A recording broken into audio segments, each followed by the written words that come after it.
Hello my dears, and welcome back to my corner of the internet. I'm Shannon. This back here, a little blurry, is Bernard. He's my October co-host, and today I've got a paranormal video to share with you guys. These are fun to film all year round, but they're extra fun to film in October. Just every part of it, the research, the filming, it just feels extra spooky when it's October. Anyway, you guys, today we're going to be talking about the Baker Hotel and its many ghosts. You see, I was doing some research to see what we should talk about next. I've got this big list of like places and things that I've heard about that I want to dig deeper into it, and so I started looking into the Baker Hotel, and what really caught my attention about it the most is the sheer volume of alleged ghosts that live inside this hotel. So we'll sort of start at the beginning, which is where the hotel was built and kind of the reason it was built there. So the Baker Hotel resides in a town called Mineral Springs, Texas. And I know I've got some subscribers here that live in Texas, so please let me know in the comments down below. Have you ever been to the Baker Hotel? Have you ever heard anything about it? Now I know Texas is big, so I mean, you could live in Texas and live nowhere near there. And I know that because I get that a lot living in Canada. Someone's like, oh, you live in Canada. Have you ever been to this place? And I'm like, that's very far away. But it's still interesting just to see. So Mineral Springs, Texas. The story really starts back at the end of the 1800s. Around 1890 to be exact. So in Mineral Springs, they have what the town was named after, mineral spring water. And slowly but surely, that became a draw to people from all over the world. This spring water was said to be healing, and it was said it could heal pretty much anything that ailed you. And so people were coming and drinking this water and just benefiting from it. And places and businesses were benefiting from it as well, because when tourists starts to boom, a lot of different industries benefit from it. But the citizens were noticing that they weren't the ones benefiting from it at all. And, you know, as so often happens.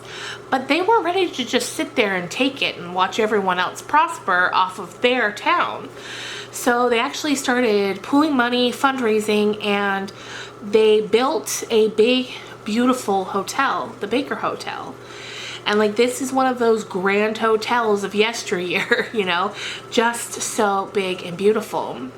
One thing that was really interesting is the Baker Hotel has what's known as the very first outside swimming pool at a hotel in Texas. More than that, they made it Olympic sized. And more than that, they filled it with the spring water. So just good idea after good idea for these people. And as well, they made it a spa, a hotel and spa. So it really went hand in hand with the whole healing energy theme of this town. You could come, go to the springs, get the spring water, and then stay at a hotel that had a spa and a pool, and it was just a beautiful, relaxing experience. So come 1929, the hotel opened, and even though that was kind of the beginning of the Great Depression, that didn't stop this hotel from taking off at all, because of course not everyone suffered then.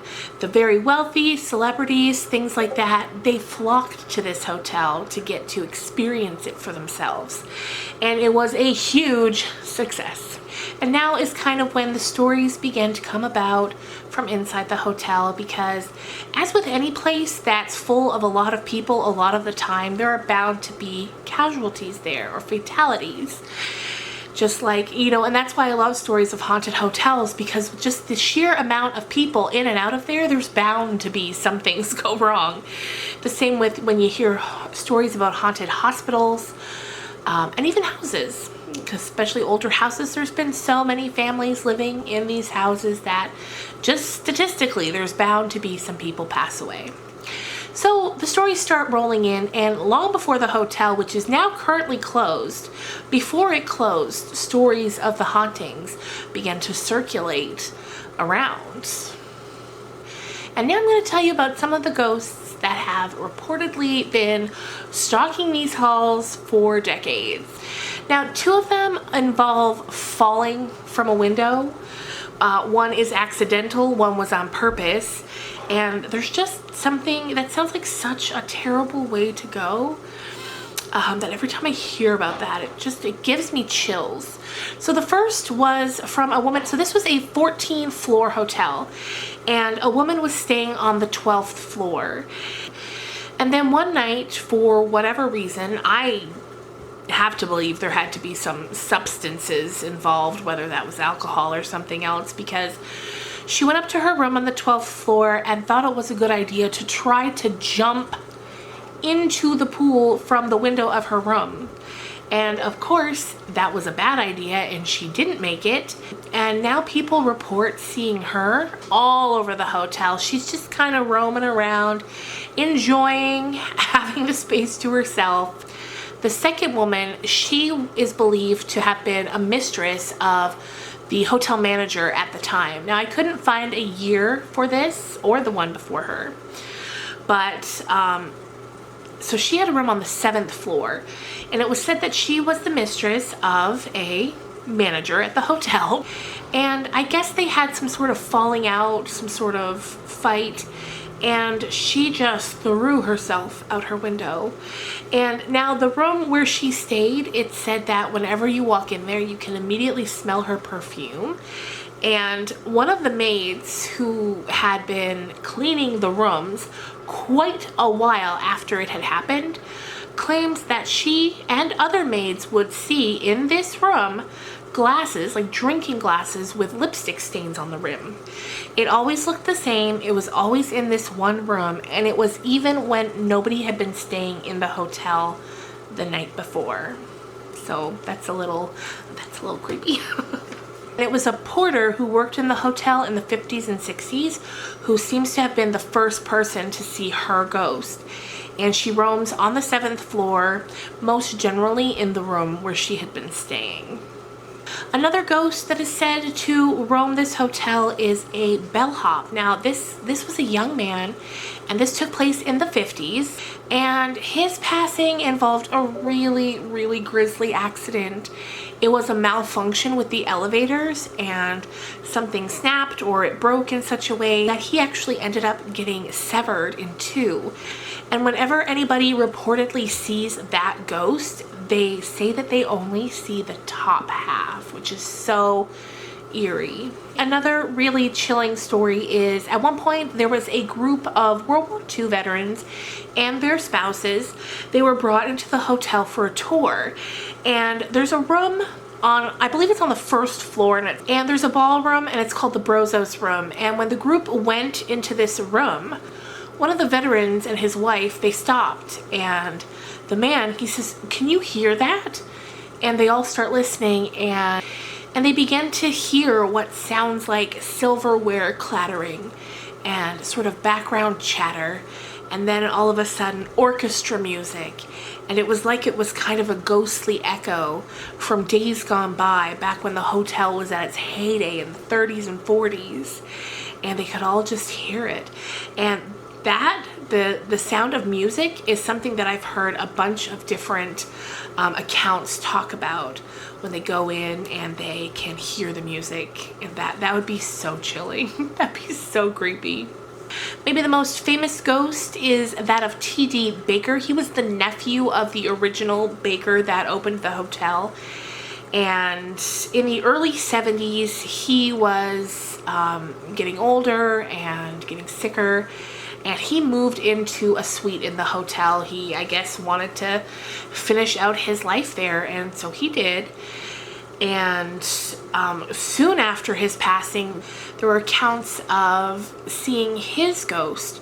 People would say that when they were around the suite or in the suite, they could smell cigar smoke, which was something very associated with him. He was a cigar smoker. And it got to the point where anybody was going to be entering the room, they would always knock before they went in, so as to give him a heads up, just as a show of respect, and because they didn't want to upset him. So It's definitely creepy. And then finally in 1972, shortly after T.D. Baker's death, the hotel decided to close its doors. Numbers were down. People just weren't coming to the hotel as much. The mineral springs wasn't such a draw to the town. Tourism was down, and they just decided to close their doors. And they just closed the doors. And it's been empty ever since. After they closed down, one final sort of ghostly story relating to the hotel was merchants in stores that were nearby and businesses, they began to report and actually keep note of the fact that sometimes when they would look out, they could see that windows at the hotel would be open. And then the next time they'd look, the windows would be closed. And then on another side of the hotel, windows would be open and then they'd close. And at first they just thought it was probably a groundskeeper who was airing the rooms out, but then they later learned that there was no groundskeeper. Like, they closed the hotel down and abandoned it. There was no groundskeeper there. So whatever was opening and closing the windows kind of affectionately became known as the fresh air ghost, and I think that's pretty funny. In more recent years, there have been ghost tours that go around the hotel, and I mean literally around it. You're not allowed to go inside the hotel, but a tour guide will take you around the property, and I think it's like a 10-block radius or something like that, and you can see all the property and they'll tell you stories.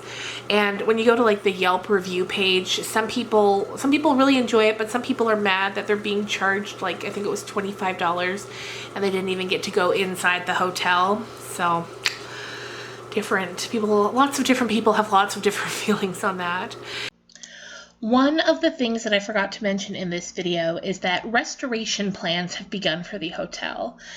And it was announced on June 20th this year that the Baker had been bought by new investors, and they had secured the last of the funding needed for the restoration. And they're doing a $65 million restoration plan.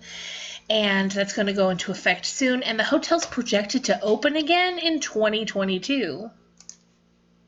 Anyway, from what I could see and the research I've done and the videos I've watched, it seems as though there are a total of 49 alleged ghosts in this building, and the ones we've talked about today are just some of the more prolific ones, but there have been so many sightings and so many stories told about this place. It's become known as one of the most haunted places in America. And what's really interesting is, when you think of a ghost being tied to somewhere where they passed, you tend to think of them as stuck or that they can't leave and they want to. But apparently mediums have gone into this hotel, and all of them have reported that the souls seem very peaceful there.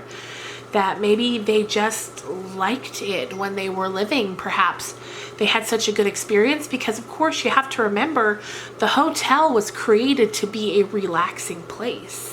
It was created to go hand in hand with the healing vibes of the town with the mineral salt springs.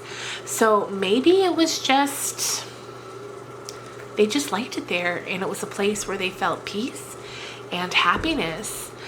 So there you go, you guys. That's the story of some of the many ghosts inside the Baker Hotel. I hope you enjoyed this. If you did, let me know in the comments down below what your thoughts are. And I hope you have a fantastic day, and I will see you guys again real soon. Bye.